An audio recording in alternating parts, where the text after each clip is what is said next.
Have you ever felt discouraged? As if you lost your way, lost your life, your faith in yourself, others, God, life? If so, this video is for you. I share 5 things that you can do right now to find your way back to confidence, to hope, so you can live life courageously. Coach Drew.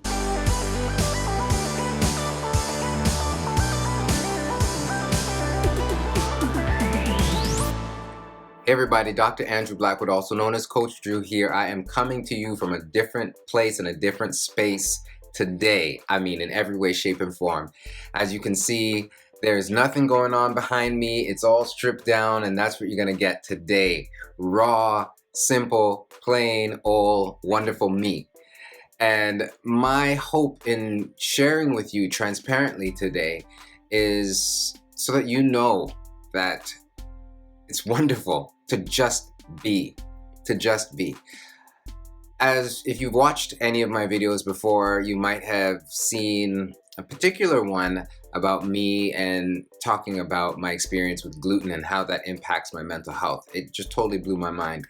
For those of you who haven't, when I consume gluten unintentionally now, I experience brain fog, slowed processing like it's happening right now, slurred speech, forgetfulness, excessive daytime sleepiness to the point of falling asleep behind the wheel,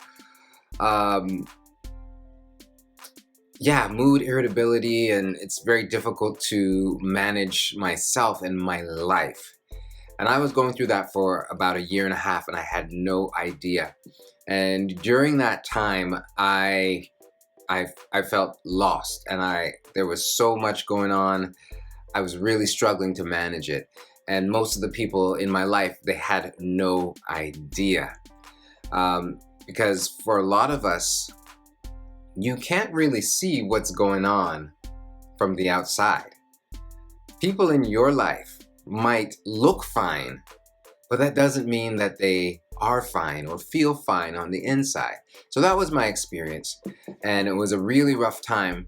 And now that I'm on the other side of it, there's so much that I have to bring, and it's really helped me, to be honest with you, helped me in my own life, and it's helping me in my work with other people, because there's nothing like suffering to help you appreciate suffering. And many people who experience mental health challenges and difficulties and illnesses, the people on the outside don't understand the degree of suffering that they're experiencing. Like it is something, unless you've experienced it, it's really hard to empathize. So it's helped me to remember, to become better acquainted with what the people that I even get to work with are experiencing on an experiential level. So it's been helpful that way, but one of the things that it is moving me to do in this season of life is be even more of myself.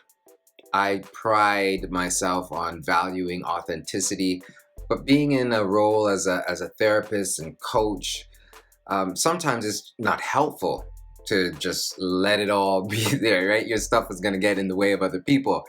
But on this platform, I get to just be. So I'm gonna keep it real. So today's video is about 5 things retrospectively that I'm looking back at to see what I missed in that season of life, because I experienced feeling so lost. And there are 5 things that I realized had I done more of, it would have made me have a different experience. So, number 1, stop trying to do it alone. I tried to manage this thing on my own. I really did. And it wasn't until it got really bad where I reached out for help and really tried to get doctors' opinions and all this kinds of stuff. But yeah, I tried to manage it on my own. And part of it was that belief that as a man, as a mental health practitioner, you got to be able to do this. Like, you should be able to do that. Like, that's one of the words that I try to move people away from. But I'm human. I had these expectations. I had these standards of myself that you should be able to do this on your own, because that's what it means to be a man. That's what it means to be a professional. That's what it means even to be, believe it or not, a good believer. Like, you got to be strong. You got to not just look the part. You got to be the part all the time. And my all or nothing thinking inform that. So I would encourage you, stop trying to do it on your own. If you've been hurt by trying to get help, the reality is they just weren't the right person. So I'd encourage you not to give up. Don't try to do it on your own. The second thing is don't give up trying to understand the various factors contributing to your experience. Like I said before, I do this all or nothing thinking sometimes, and I tend to try to attribute all of an experience to one thing. It's because of this, or the problem is this. And that's really not true. In my experience, there are often a lot of factors that contribute to someone not only being in a particular position or a situation, but in that very moment, there are many things going on. So even though I know that gluten is a big contributor to my experience, I'm also aware that, not getting enough rest, not getting enough exercise, obviously diet, but things like not managing my own mental health my life was just, put it this way, I'm getting older, as we all are, and accepting the fact that it's not good for me to even try to do some of the things that I used to do. I used to work these crazy long hours, and I could do it. 15 years in, not happening. 2 children and a wife and a home and all this stuff, and it's just not possible for me to continue to do life the way that I did. So those are some factors that were contributing to my experience as well. So if you're in a new season of life, whether that means age, job, relationship situation, don't expect to be able to function in the same ways that you were before. It might just be time for change. Number 3, being patient with yourself. I was not being patient with myself. And when I say being patient, I don't just mean allowing time to pass by. Yes, give our situations time, but also exercise empathy. Give yourself a break. I wasn't doing that. I was pushing myself like, you gotta get going, you gotta get up, you gotta, right?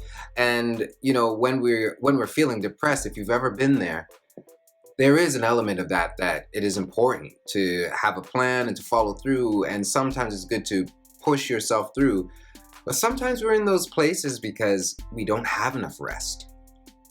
We simply don't have enough room in our lives to decompress, to slow things down, to exercise compassion and empathy for ourselves. So that is important. Number 4.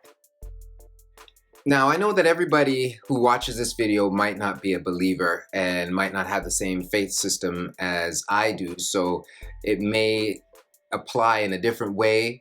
But growing up as a believer, as a Christian, as a follower of Christ, there were many aspects of my faith and religious practice and spiritual disciplines that were very helpful. But as with all things, there's always more room to grow. And what I realized now was that I wasn't appropriating my faith. What I mean by that was I wasn't applying the value and the beauty and the truth of the gospel to my life. I didn't know how to do that. This brain fog and slurred speech. I think I look pretty good right now, but on the inside, it's a whole bunch of stuff going on. So I'm not even gonna delete that. I'm gonna leave that in there so you know exactly what I'm talking about. But what I was saying about appropriating faith is I was so alone in my experience, and I didn't make room for the reality that Christ went through, if not the same thing, different things, but the same feelings and experiences. And as I think about that, the parallels and the beauty of the gospel that our God can relate to where we are. And I found strength in looking at it that way. When I was alone and I realized that Christ was alone, that he was in a position where basically he was at the end of his life. And there he was by himself, forsaken by everybody. And while I was not forsaken by everyone, that's how I felt.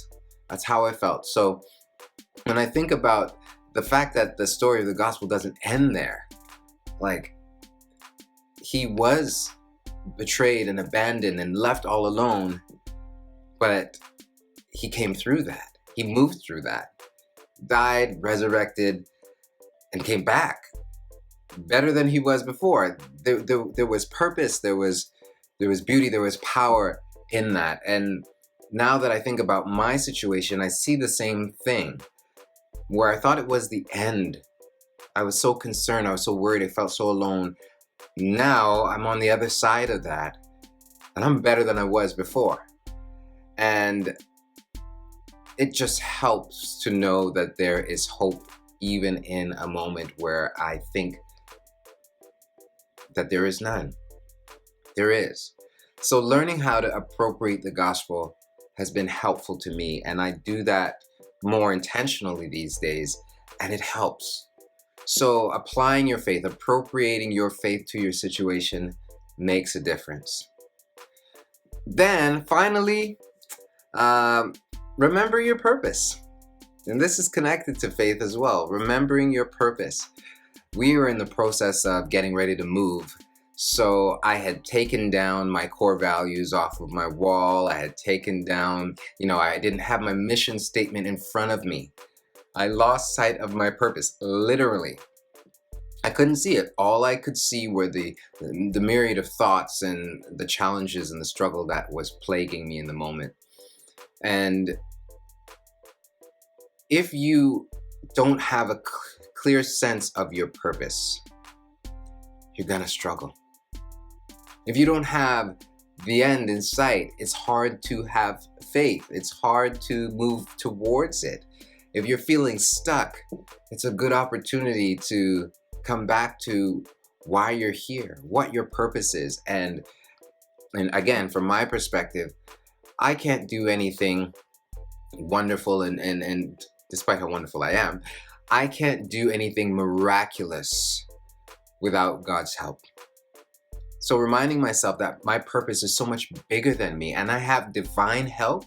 There is no way the situation is going to take me out before my job is done. And my job is not done. So I want to encourage you, if you are feeling down or when you feel down, because we all will, tap into that purpose. And if you don't have a clear sense about that purpose, or if you're feeling stuck, by all means, reach out to me. If I can be of help, I certainly will. That's one of the things that I'm really trying to do now is I'm trying to find ways to reach more people and work with more people and not just do it in office. So reach out to me anytime and I will do my best to help you get unstuck and get back on track. So until then, feel free to watch this video again. I'll run over those 5 steps. 1, stop trying to do it alone. Just stop. Nobody does anything of any significance alone. So stop trying to do it alone. Number 2, don't get stuck or don't give up on trying to figure out the multiple factors that are contributing to where you are. There's usually more than one factor that's contributing. And in my upcoming course, I'll be talking a whole lot about how to identify those factors and what to do with them. But that's number 2. Number 3, be patient with yourself. Practice that empathy and that understanding and that self-love. Number 4, appropriate your faith. Think about the beauty and the power that is beyond you, yet working in you on your behalf. Appropriate your faith. And number 5, remember your purpose. You are not here by accident. You're not here on your own, and you're not even here for yourself. There's something much larger, much greater within you for the people around you. Until we connect next, continue to learn, heal, and grow. Oh, by the way, if you haven't subscribed to the channel, subscribe, click that button, and feel free to share with anyone you know could use an encouraging word. Take care. Coach Drew.